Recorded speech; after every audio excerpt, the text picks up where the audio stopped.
Making the Grade is sponsored by a grant from Monsignor Craig Harrison and St. Francis of Assisi Parish in Bakersfield.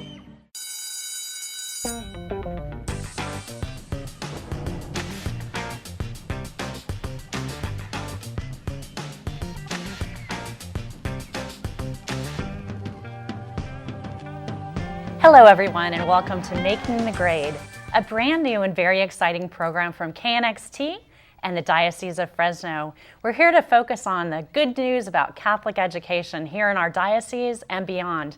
I'd like to introduce my co-host, Kim Cochran, principal at St. Anthony's School, and welcome you to our very first episode. We hope to bring you news and information from our own diocese, but also to share with you some tips, some trends, and some great ideas that you can make use of in your own home with your child to make the most of your Catholic education experience. We're so thrilled to have as our very first guest on today's episode our wonderful bishop, Bishop Armando Ochoa. And I'd like to just say a few words about our spiritual shepherd. Welcome, Bishop, to the show today. Thank you, Lisa. Bishop was born and raised in Oxnard, California, and ordained for the priesthood there in 1970 in the Archdiocese of Los Angeles, where he became an auxiliary bishop in 1987.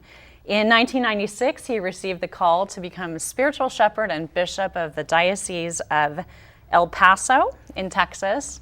And our greatest blessing, on February 1st, of 2012, Bishop joined us as our fifth bishop of the Diocese of Fresno. He's been a major advocate for Catholic schools here in Fresno and for the education of every child in this diocese, and we welcome him today to the program. Thank you again, Lisa. Thank you. And joining us for our very first episode, a special guest, Mr. Richard Sexton, the Superintendent of Catholic Schools for the Diocese of Fresno. As the Chief Administrative Officer of our schools, Rick supports 22 elementary schools, 19 preschools, and 2 high schools across 6 counties. A past president of the Western Catholic Educational Association, Rick Sexton is a tireless advocate for the families, faculty, and staff who are educated by our Catholic schools. So Bishop, as we begin the program and we want to really look at the impact that Catholic education has had on the lives of our members of the diocese, a great place for us to start is with you and with your own personal experience with Catholic education. And I just like to hear some of your recollections of what it's meant to you in your own life. And our viewers might be treated to a few photos of you along the way too. Well, I was really blessed, like many, not only in our diocese, but in many other dioceses throughout the country. Mom and Dad never had a Catholic education formally, but they wanted to make sure that my sister, myself, and my kid brother would be afforded that Catholic education. And so from kindergarten through high school, I was taught by the Sisters of St. Joseph of Carondelet. And they're still scratching their heads, wondering how in the world I got to this second base at least. But then over and above that, then I put in 8 years at our seminary. Once again, Catholic education, 4 years of college and 4 years of the graduate school. And so it really was a great opportunity because for me, even though some might think it was a sheltered education, on the contrary, I think on the contrary, it really provided me an opportunity to really interface with not only my classmates in a coeducational setting, but also to meet their families and extended families and to really be involved in a bit of our community, because there was an outreach even during those early years of elementary school and high school. There was always an outreach to the community. And so I really, really appreciate the opportunity, and I told my mom and dad that it was a great, great opportunity for me. My parents always said that their best investment was the Catholic education of their 5 children, so I'm sure yours feel the same And way. I've heard that, repeated time and time again. And I second that particular adage. It really is. Great, thank you. Rick, thank you for being the leader for all of our principals in the diocese. We appreciate your leadership. Will you share with us a little bit about the current state of the union of our Catholic schools? Our schools are doing very well right now. It's been tough during this economic downturn. For the last 6 years, our enrollments dropped about 3 or 4%. But right now, and I'm happy to announce that our enrollment this year went up for the first time. And therefore, that's taking care of a problem. But one of the things that is really good about our schools right now is that we're really pushing for our Catholic identity, creating a culture in our school where the children are not just being educated, but being formed into being real human beings who understand God's love for them. We're getting better and better at helping them to sense God's presence in their classrooms, in their sports, and everything. That God is calling us, and He has a dream for each of us. And we're helping these children to realize their dream, and for the parents to realize their dream. So Bishop, now that you've been with us for a year, we just celebrated your first anniversary. What are some reflections that you have on your first year being here in the Diocese of Fresno? I know that you've actually been going back and forth a little bit, so it's been a challenging year, but what do you have to say about the first year? Well, the first year's been really interesting to get a real flavor of really a great cross-section of the diocese. But what really kind of took me really by surprise was how much of an agricultural center we are. And I learned from an Irish priest when I was in the seminary. He was talking about the spirituality of the Irish, the foreign-born Irish, as they referred to themselves, the FBIs. And he said, gentlemen, never forget, we Irish, we're people of the soil. We're muy marianos. And we come from strong Catholic values. We're very Marian, we follow Catholic values, and we're people of the soil. And that's what I've really, really seen straight across the board as I've visited many of the 89 parishes, and I haven't visited all the Catholic schools yet, but as I see that reflected in the wonderful work ethic that has brought our people to where they are on their journeys, which has been able to afford many of our families the opportunity to extend a Catholic education. And because of that, I think, referring to what Rick had mentioned, that identification as a strong Catholic culture, it's something that's deep-seated, and we really want to convey that. And so consequently, that's ever present as I visit the parishes. But it's been really a very wonderful and a very warm opportunity to greet many of our people, and many of whom are not in Catholic education, but are receiving their religious formation through programs of religious ed as well. And I see the wonderful, wonderful Catholic values exemplified by many of our catechists, who are many of our public school teachers as well. And so I've had a chance to meet with them as well, and I see what a great blessing we have in lay ministry, because these are wonderful ministries that I've been able to really absorb as I make my rounds. I do know that in future programs we're going to address just some of those issues, that Catholic education within the diocese doesn't happen strictly just within our schools, but in our parishes as well. Let's turn for a moment to a few statistics. Rick just gave us a bit of an insight into some of what's happening in the State of the Union in our schools, but let's look at some specific numbers that I think we're going to show our viewers as well. A few statistics about the state of Catholic education here in the diocese and how that relates to nationwide numbers. You can see that number there, 22, our big number of schools here in the diocese, and we are formally educating this year 5,704 students in our Catholic schools, 19 of those being preschools, 20 elementary schools, and 2 high schools. And let's look at our next numbers here, which show us the number of Catholic schools nationwide, and we can see that ours is one of close to 6,900 Catholic schools nationwide, and over 2 million students being educated in Catholic institutions of learning nationwide. Let's look at these next numbers, which tell us some per student spending. And I do want to mention for our viewers right now that the show that you're watching on television tonight will always also be able to be seen on YouTube. So if you're interested in these numbers, dial back to our YouTube station and catch these. But you'll see our costs that are very relevant to nationwide numbers, and we're working overtime to make Catholic education affordable here in the diocese. That shows you that the investment that's being made by families here in the diocese is truly paying off dividends for our kids.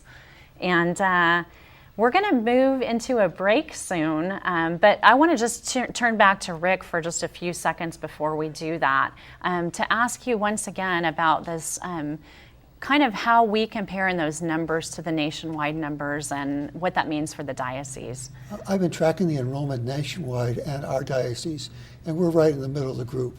So right now, we hope to see the economics turn around and parents have more liberty to send their children to our schools. Mm-hmm. We're collecting a lot more money for tuition assistance and providing many needy families an opportunity to come to our schools. So our viewers who are watching the program today who might be tithing to their parishes or financially supporting their parishes, they're part of the solution for funding Catholic education as well. Yes, they are. There are some, I can't tell you the number of grandparents who are paying for the education of their grandchildren. You know, giving the parents who cannot afford it, they're helping them to make that choice. And does somebody need to be formally affiliated with the school to be a supporter or a volunteer of the school? Oh no, we get volunteers from all over, and we get people who donate to us from all over. That's great. And for those who live in parishes that don't specifically have a school attached to their parish, how can they be a part of this equation? Well, I think one thing I always encourage people is to get to know our schools. Mm-hmm. And so I think the best way to do that is actually visit a school when it's in operation. When you see those children mm-hmm. in the classroom, their faces, you can see how intent they are on learning and what a mm-hmm. tremendous atmosphere it is. It's a family atmosphere. And that will turn to anyone who sees that will be excited about Catholic education. Mm-hmm. And I do know that for so many of our schools, we're now coming up to second and third generation families that have students in the schools. We have a couple of families that are in fifth generation. Really? Yes. Oh my goodness, they should win some kind of a prize. That's great. Well, we are going to move into our first break very soon, but before we do that, we have I told you that we want to look at our diocese, but also beyond our diocese. And so we've got a great video to share with you from the Diocese of Kalamazoo that really focuses on the beauty of Catholic education. Let's go to that now, and we'll see you after the break. I grew up in these hallways. In these hallways, I learned to read and spell, to count and add. In these hallways, I learned how to respect my elders and obey my parents. In these hallways, I was enlightened, I was formed and strengthened to follow my passions. Because of these hallways, I got into college and maintained a 3.8 GPA. Because of these hallways, I became a nurse and affected the lives of thousands. Because of these hallways, I was able to communicate my undying love to my husband. Because of these hallways, my faith carried me through my darkest times. In these hallways, I can trust that my children are learning truth. Because of these hallways, I know my life will not end on my deathbed.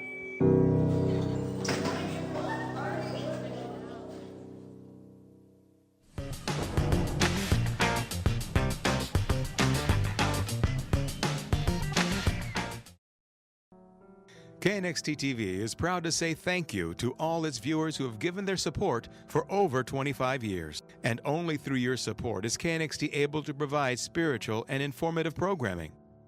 Please remember KNXT in your long-term support through wills, bequests, trust, and plan giving.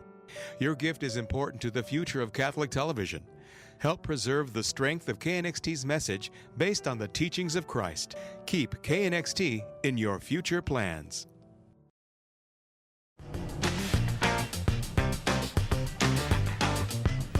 Welcome back. We're glad that you're joining us for this very first episode of Making the Grade, our new program of Catholic education. Bishop Ochoa, again, thank you for being here. You're a major advocate for our schools. What are some of your goals for our schools? Well, certainly parental cooperation as well as collaboration is going to be very, very important. Our families in this day and age, as I see, not just here in the diocese in my short time, but across the nation, are under tremendous stresses. And to be able to bring the family on board so that they can work not only with our principals, but with the supporting staff, with their teachers, to make themselves available, because that really, I think, is a very important part of the equation. In places where that doesn't happen, I know it's one of the unresolved challenges, because then it really very much falls upon really the faculty and staff and maybe the students. But as long as we get the parents involved, to get them to take ownership that they're not just financially helping out with their students, but I think that's going to be part of it, to get them involved, to take ownership with the school, and consequently by not only helping at the school, but to see that the school is an integral part of the parish family. Sure. And in that case, because we have people coming from different backgrounds, and because of that, to introduce them to the life of the church. Education is not just for those children in formation, but certainly invites mom and dad to ongoing education offered by the parish. And so consequently, that's going to be one of my goals that I really want to share with our priest. And that's really uppermost in my mind right now.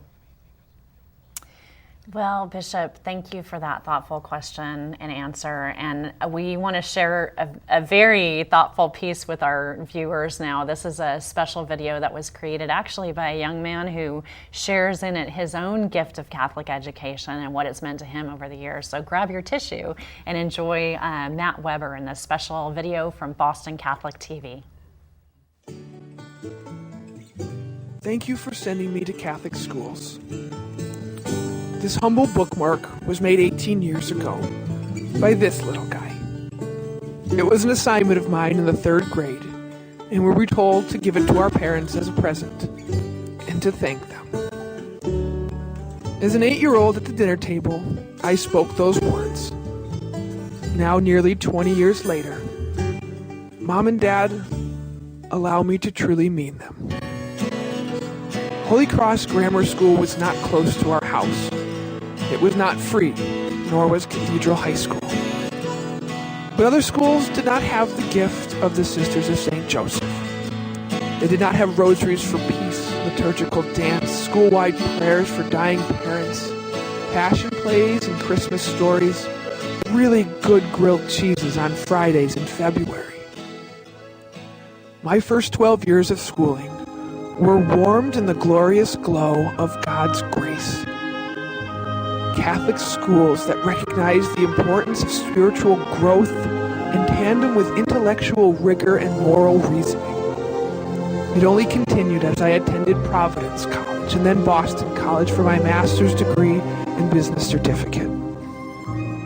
This past June, I finished 20 consecutive years of Catholic education, from the Sisters of St. Joseph to the Good Dominicans and the Jesuit order. I am profoundly grateful for their careful shepherding of my heart, my mind, my soul. Their role in my evolving journey into whole and holy adulthood. Observing a little boy slowly and dutifully becoming not just a man, but hopefully a good man who knows right and wrong and prays and works and loves and helps people if they need it. Right now I'm at Harvard, getting one last degree. And for the practical-minded, acceptance here may constitute a fantastic dividend of the Catholic schools that have prepared me so well. But the greatest dividend of my 2-decade journey in Catholic schools may be this moment right now. And that's being able to speak to you, Mom and Dad, a happy and holy 26-year-old who just wants to say now, for the second time, little wiser and a little taller. Thank you for sending me to Catholic schools. Rick, as parents who we have both chosen to send our own children to Catholic school, can you talk a little bit about some of the choices maybe when parents are sending their child to Catholic school, what they need to think about when it comes to finances and how their decisions and what they do can be considered investments in their child's future, both spiritually and academically? I have to tell you a little bit about myself. I'm the oldest of 8 children. My father carried 2 jobs while we were growing up so that we could go to a Catholic school. Mm-hmm. He really saw the value of it. And I've had the best education possible. There's no way I would compare what I received as being second class at all. It was always superior. When parents come to the point of realizing that their children are going to grow up and they have only one time at this age they're at, in kindergarten up through 12th grade, and those are the most formative years in their lives. Mm-hmm. Who do they want to be their teachers? Those teachers actually meet with the children more than the parents do, and their values are the values that the children are going to see and grow and use to become human beings and to grow up into adults. So I would say that parents, there is a financial sacrifice, but it's a sacrifice well worth making, because we can just about guarantee that our students will grow up to be mature, important people in the next future of the church, the future of our country, the future of our community, and the next parents who will bring their children to our schools also. Yeah, so important. Rick, to follow up on that sacrifice that you mentioned, and I think a lot of people just automatically come to the conclusion, I can't afford this. If you were able to address a family that's in that circumstance right now who isn't considering Catholic education for their student because they think that, what might you say to them? I would say, go to the school, see it, and then talk to the principal, because parishes support tuition. The school has tuition support. The diocese does also. Mm-hmm. So we're always looking for ways to help them get into our schools. Once they have their child in our school, they won't take the child. They'll make every type of sacrifice to keep their child in our schools, because it is such a warm, loving, family atmosphere with rich values, and parents love that. I look around myself in Mass on Sundays in the pews and see the families that we've been friends with for years because our children attended Catholic elementary school, and that, you know, that sense of community that's echoed not only in the school but also in our parish, I think is, you know, really a sign of what the schools have meant to us over the years. Bishop, I know for you that you've had to make some decisions about Catholic education already. How would you address that financial issue for families? Well, I think Rick hit the nail on the head when he said, why don't you go talk to the principal, get a feel of the school, and then maybe something can be worked out. It's really an area of concern for me. Shortly, I'm going to begin to have cultivation lunches with the end in view that we can really build up an endowment for tuition assistance for our children. And really in tandem with that, maybe another fund where we might be able to really augment the teachers' salaries. And all of this could only be possible because we really want to get the best possible teachers working with our children. And in doing so, we want to be able to give them a living wage. And I think the parents will understand that. And once they understand that, they're going to see that it's not just this education, but they're sharing their own faith values with the children entrusted to their care. And even though there are difficult decisions that have to be made, we still really want to put the role of Catholic education as really one of the priorities for the diocese as well. And again, to echo your mentioning earlier that education happens not only in our Catholic schools, but in our parishes and beyond as well. So we'll be certainly addressing some of those issues as we move forward. I'm wondering if you would like to give us some closing thoughts for parents out there just about making the most of any educational opportunity for their students. What are some pointers you can give to the moms and dads out there watching?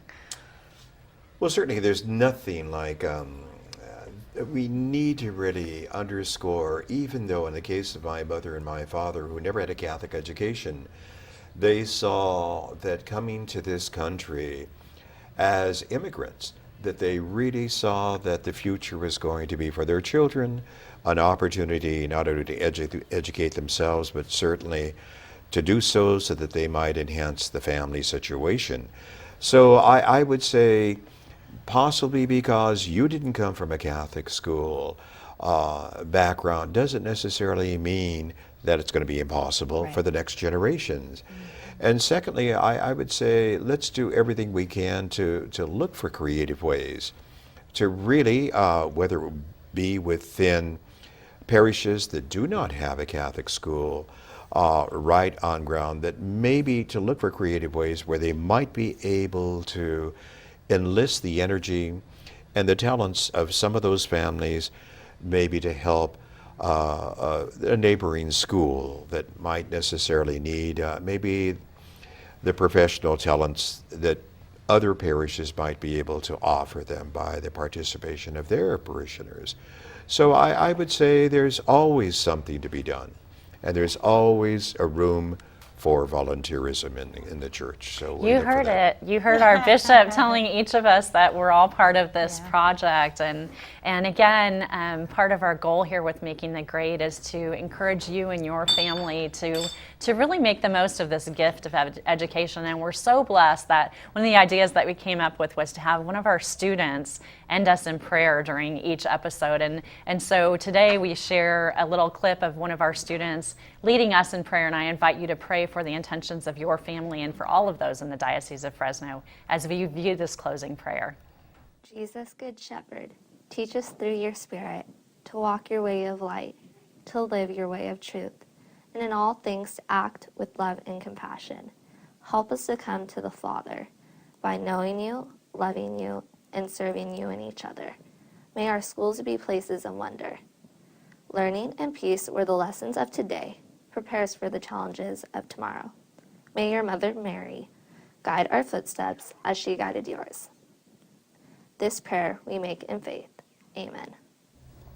Amen to that, absolutely. That makes me proud just to see one of our students leading us, and we're going to have a different student in every episode. So if you'd like to volunteer for that, be sure to get in touch with us through the KNXT website at KNXT-TV.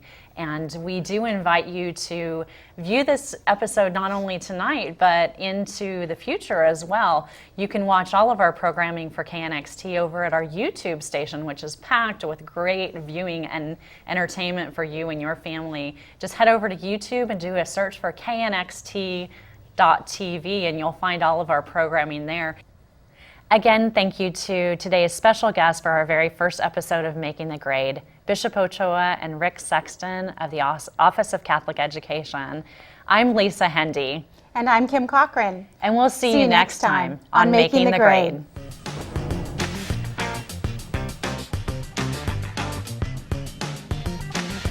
Making the Grade is sponsored by a grant from Monsignor Craig Harrison and St. Francis of Assisi Parish in Bakersfield.